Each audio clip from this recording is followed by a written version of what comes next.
Hey, welcome back everybody. Another Soapbox Sunday here at Blue Glow Electronics. It is 1/4/2018, so let me wish you a Happy New Year. This is our first video of 2019. And it's not a Sunday yet. It's actually Friday morning at about 4:30 a.m. right now. I wake up every day at 4:30, make this trek into Charlotte, try to beat the traffic.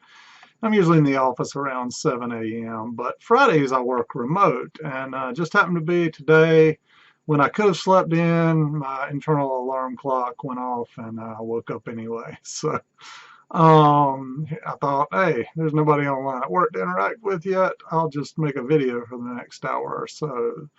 So here we are, and I just want to wish everyone a Happy New Year's. And we got some pretty exciting stuff in store for this year, and we'll talk a little bit about that today. I talked a little bit about it in the last one, but I continue to just be excited about this year. Let's dive on into a few interesting topics I had for today.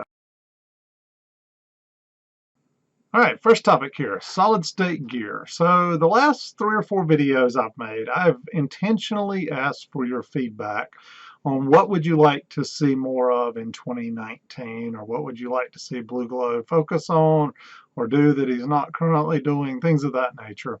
And, I get a lot of different tidbits of info, and some of them are a little out there that, I probably won't put much attention on. But a resounding theme throughout the feedback that I've got, at least one out of every 4 posts, maybe out of every 3 posts that I got back, replies, basically said, Mark, we wish you would get back to working on more solid state gear like you did in some of your earlier videos. The Marantz, the Sansui, the Pioneer, that kind of stuff, we'd really like to see more of. So I put some thought into that. It's not my favorite stuff to work on. I'm really a tube guy at heart, but I've got the knowledge. I'm pretty good at it, and I've got lots of gear that could be restored. So I got to thinking about, wow, if I've got all this knowledge and I've got the wherewithal, but yet I'm just holding on to this knowledge and hoarding it and not sharing it with you guys. In some ways, that's a little selfish on my part, So I'm going to make a concerted effort this year to focus on more solid state gear. At least try to get the numbers up some, maybe 1 out of every 3 videos I make or something like that. Try to focus it on solid state in some way, shape, or form. The other one I got more of was we'd like to see more turntable stuff, Mark, and I've got dozens of those laying around here that could be restored as well. So we will definitely bring more turntables into the mix this year.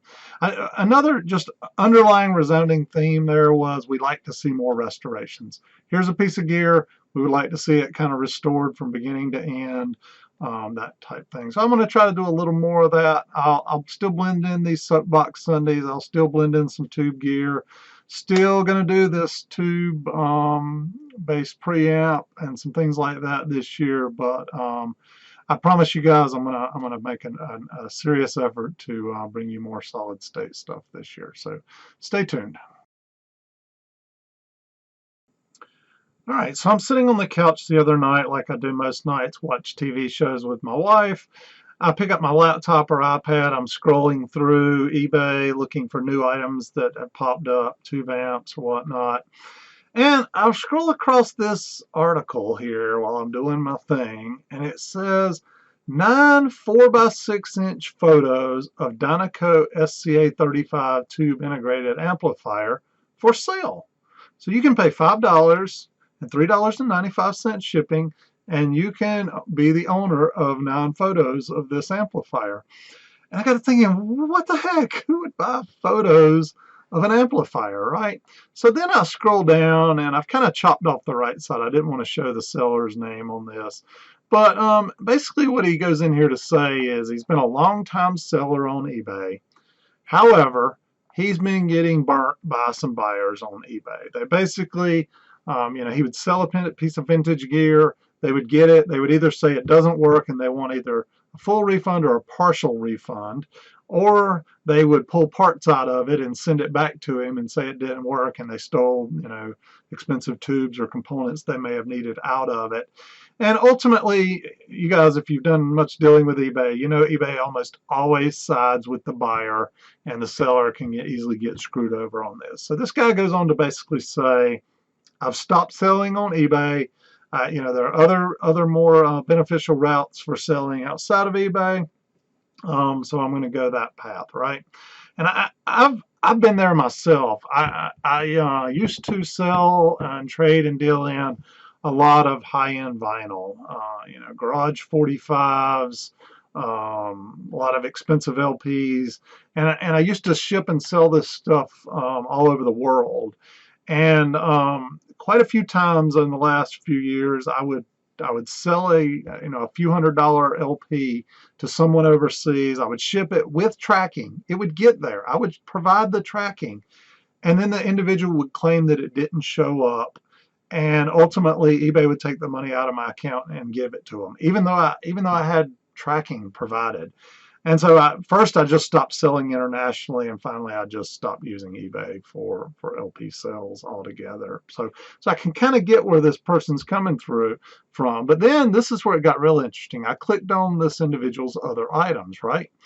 And I started noticing here, oh wow, they've got vintage pictures of clips horns. They've got vintage pictures of HF50 amplifiers. They got vintage pictures of a Scott 222D. And I thought, I know what this guy's doing.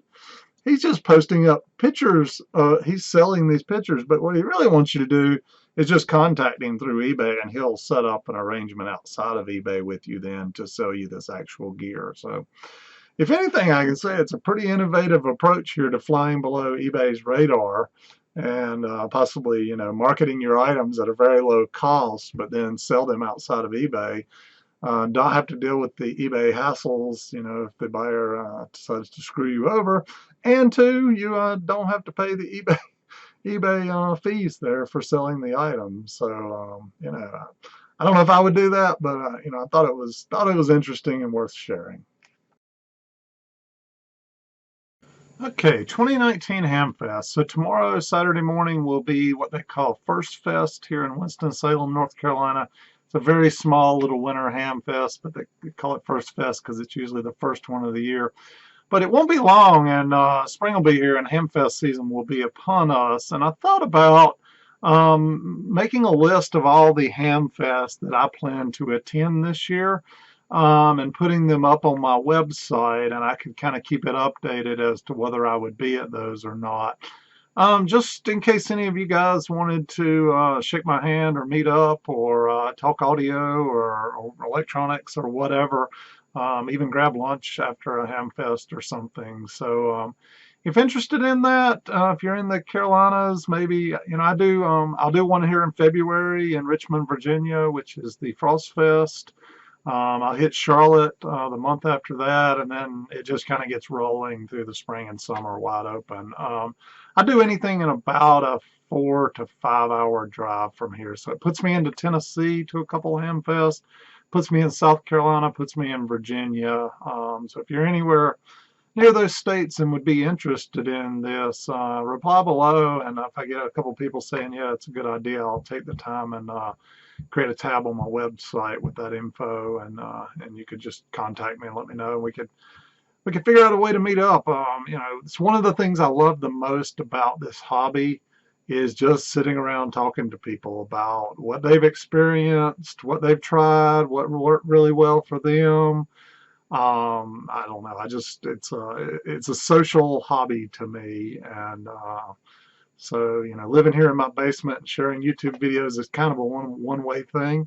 Anytime I can sit down and have lunch or breakfast or something with somebody and talk about audio gear, it's one of my favorite things to do. So let me know.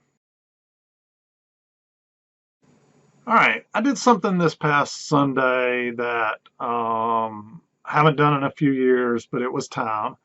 And what I did was I went through my Facebook friends, and I had quite a few. I think it was like 800 and some. And I narrowed that. I deleted hundreds of friends on Facebook. I'm down to like 150 now. Okay. And there's a couple reasons I did that. First and foremost, I'm trying to keep my friends on Facebook narrowed down to basically my family and or people that I interact with in my my real life, I'll call it, on a regular basis. And but the real reason I deleted all these friends was the main reason I'm even still on YouTube, because I'm not a big YouTube fan anymore. But the main reasons I'm there is the hobbyist communities that are on there. You've got DIY audio groups, vintage electronics groups. I've got my Blue Glow Electronics page on there, whatnot. I'm a member of a bunch of audio and vinyl groups on there. I actually run one called What's Spinning on Your Turntable group that I created a couple years ago. It's got, I don't know, 5,000 or 6,000 members in it.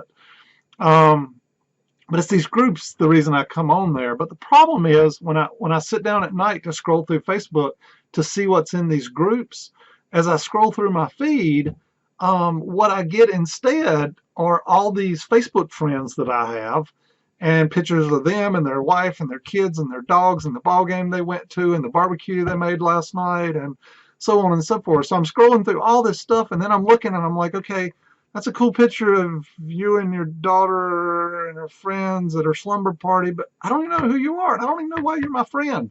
I don't know if I friended you because of you're an audio related person or a comic book related person, or maybe you just sent me a random invite and I accepted. So what I did was I narrowed my Facebook friends group list back down to people that I know well, or I've known for years, or they're my family, and I'm trying to keep it limited to that. So we'll still interact on the groups. Hey, if you want to get to know me better or something, shoot me an email. I'll be glad to call you one day on my way home from work or whatnot.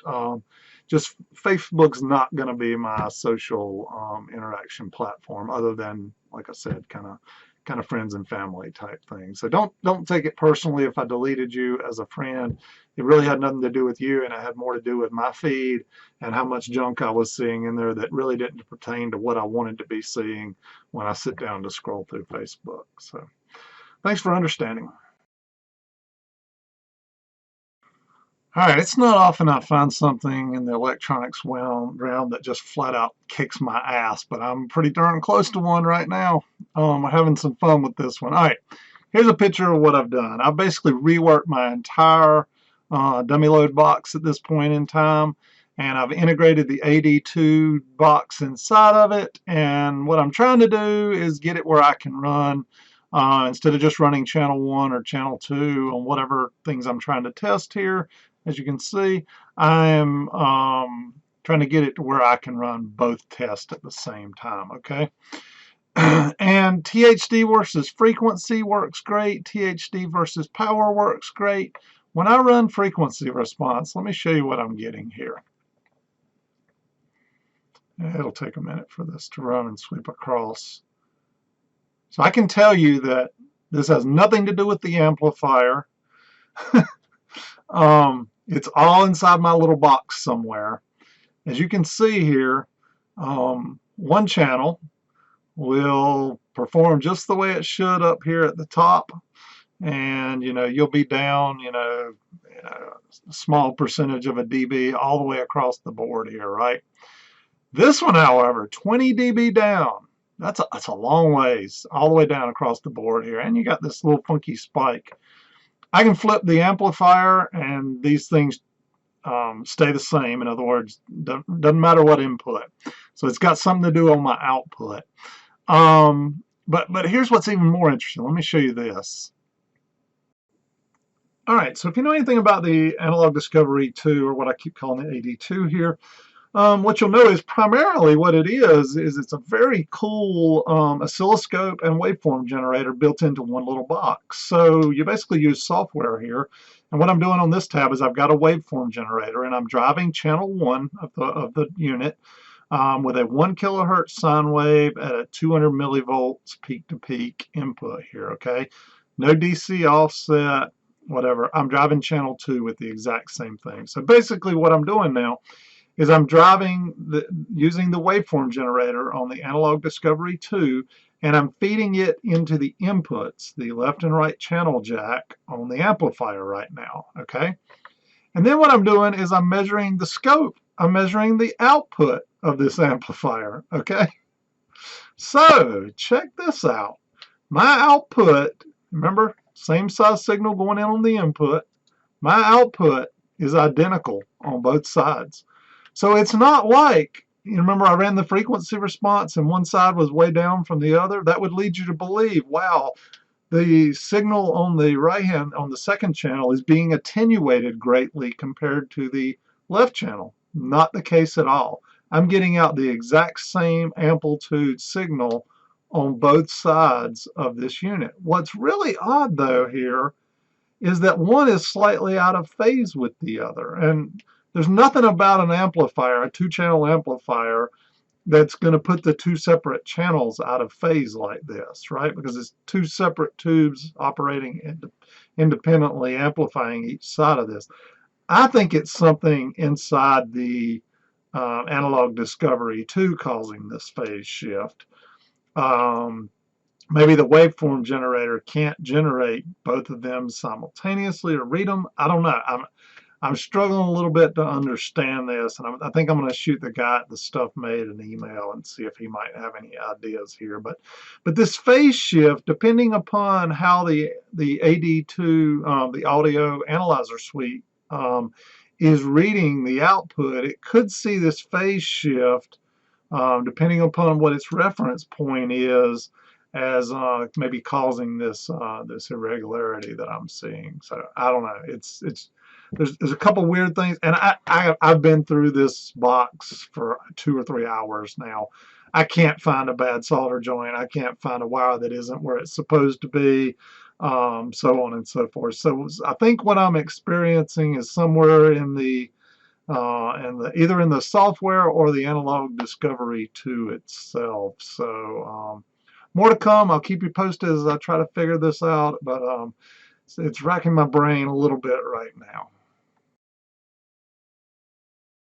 All right, last topic. I found out about this site here last week, a site called Social Blade. And I've been able to go into YouTube, into the Creator Studio, and I've been able to look at all my stats for a long time, right? And so I know exactly how many people are viewed, and did I pick up more subscribers this month, and how's my stuff trending and whatnot. But what I didn't know is that other people can see that same info. You basically go to socialblade.com, you type in whatever YouTube user or Instagrammer or Twitter. It takes your whole social score and kind of combines you together here and kind of tracks you. But what I didn't know is you could see someone else's stats and whatnot. I mean, you can see everything down here, from how many people viewed my videos on this day, how many subscribers I picked up on this day, how much money I might have made on this day. You know, it kind of shows over time trending. Look, hey, my views are way up and my subs are way up. So I don't care what the rest of this says. I'm happy. We are growing as a YouTuber. But, you know, overall it gave me this B- score. And I was like, oh, man, I'm a B- YouTuber. But then I got thinking, heck, I'm glad to even be on this radar, because, you know, I was watching a video over the holidays, Childish Gambino's This Is America video. If you've not seen that, it's worth watching. It's an interesting kind of spin on what's going on in America depicted through this video. You might have to watch it a couple different times from a couple different vantage points to really understand what all is going on in this video. It's kind of like watching The Shining, the movie. There's a lot going on there. There's a lot going on in this video too. But regardless of the video, it's got 500 million views at this point in time. It's a #1 watched video on YouTube in the last year, one of the top ones. I could imagine, you know, Don Glover would have an A+ rating on his video with 500 million views.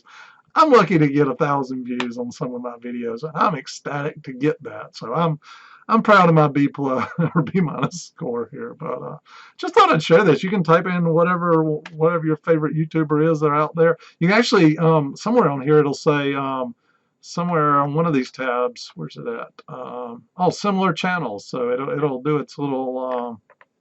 Hang on a second. Cloudflare was doing its thing, but it'll bring up other video YouTubers that might be like your channel or whatnot. It's pretty cool site here. All right, thanks for watching, everybody. We'll hopefully I'm gonna stop working on this AD2 and let it sit a couple days and let my mind grind on it. Get some emails out to some friends. Um, and I'm gonna restore a piece of vintage gear this weekend and make a video for you. So stay tuned. It'll be a fun one.